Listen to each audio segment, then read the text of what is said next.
Cosmic impact, the birth of the Moon unveiled. The primordial chaos of the Solar System. At the very beginning of the formation of the Solar System, 4.6 billion years ago, an immense cloud of gas and interstellar dust, known as the Solar Nebula, floated through space. This cloud collapsed under its own weight, triggering the formation of the Sun. This process, called gravitational collapse, generated intense heat at the center of the cloud, giving birth to our star.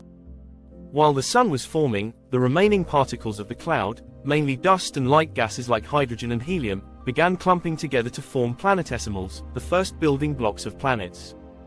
In this gravitational chaos, bodies of varying sizes formed and interacted in a turbulent environment where collisions were frequent. One of these forming planets, our early Earth, was still boiling. Its surface was an ocean of molten magma, with no signs of life or an atmosphere like we know today. The giant impact with Theia, 4.5 billion years ago. In this chaotic context, another planetary body, the size of Mars, formed in the same region as Earth. This hypothetical body, named Theia, likely had an orbit similar to Earth's, leading to a titanic collision. This giant impact is undoubtedly one of the most violent events Earth has ever experienced. Theia, with a diameter of several thousand kilometers, collided with Earth with colossal force. This collision vaporized parts of both planets, ejecting vast amounts of material into space. Contrary to what one might think, this impact did not destroy Earth. Instead, it marked a turning point in its history. This impact played a fundamental role in the formation of the Moon and Earth's evolution by stabilizing its axis and forming a denser atmosphere from vaporized materials. Lunar debris accretion. After the impact, debris from the collision, composed of molten rock and vaporized gas, was thrown into orbit around Earth. These materials, caught in Earth's gravity, formed a circumplanetary disk similar to Saturn's rings but made of molten rock. Under the influence of gravitational forces, this debris began to clump together, a process called accretion. Frequent collisions between these chunks of rock and dust gradually formed a more massive body, the Moon. It took millions of years, but slowly, a new celestial body emerged from the chaos.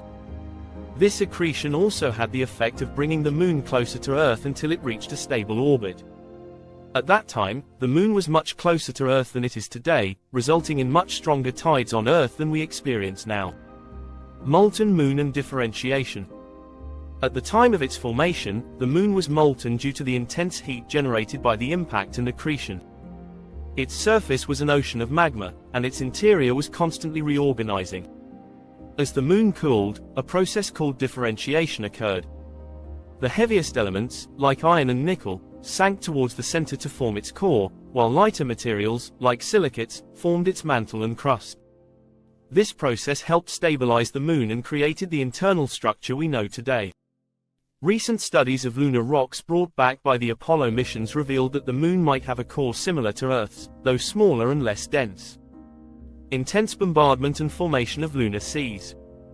After its formation, the Moon went through a period of intense bombardment by asteroids and comets.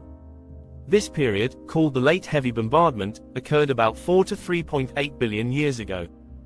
These repeated collisions created the many craters still visible on the Moon's surface today.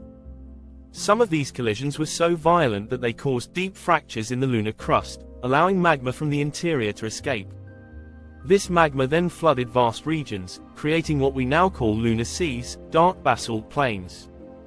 These seas, visible from Earth, are actually fields of solidified lava formed billions of years ago. This phase of lunar volcanism gave the Moon its characteristic appearance with its dark and light zones. The craters are scars from this turbulent past, and the lunar seas are evidence of massive eruptions marking its youth. Stabilization and gradual recession of the Moon. After this period of intense geological activity, the Moon gradually entered a calmer phase. Volcanic eruptions ceased about 1 billion years ago, and since then, the Moon has been geologically inactive.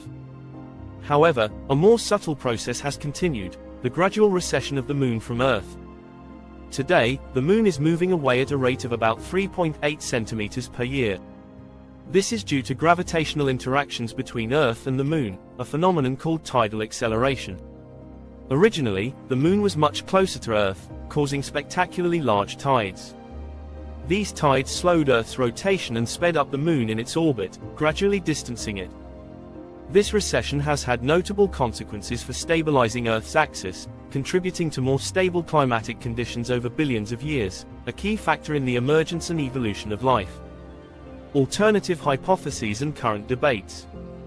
Although the giant impact theory is the most widely accepted today, other hypotheses have been proposed to explain the Moon's formation. Some theories suggest it could be the product of multiple impacts or that it formed simultaneously with Earth from the same disk of gas and dust. Recent research on the chemical composition of lunar samples reveals that the Moon is surprisingly similar to Earth isotopically, raising questions about the exact nature of the impact with Theia. Was Theia completely vaporized, or does part of this body still exist somewhere? Moreover, more advanced simulations of the giant impact show that this process may have been even more complex, with multiple lunar fragments forming and merging before giving rise to the current Moon. If this journey through the Moon's history captivated you, subscribe so you don't miss any new cosmic explorations. Don't forget to like and share to help other enthusiasts join the adventure. See you soon.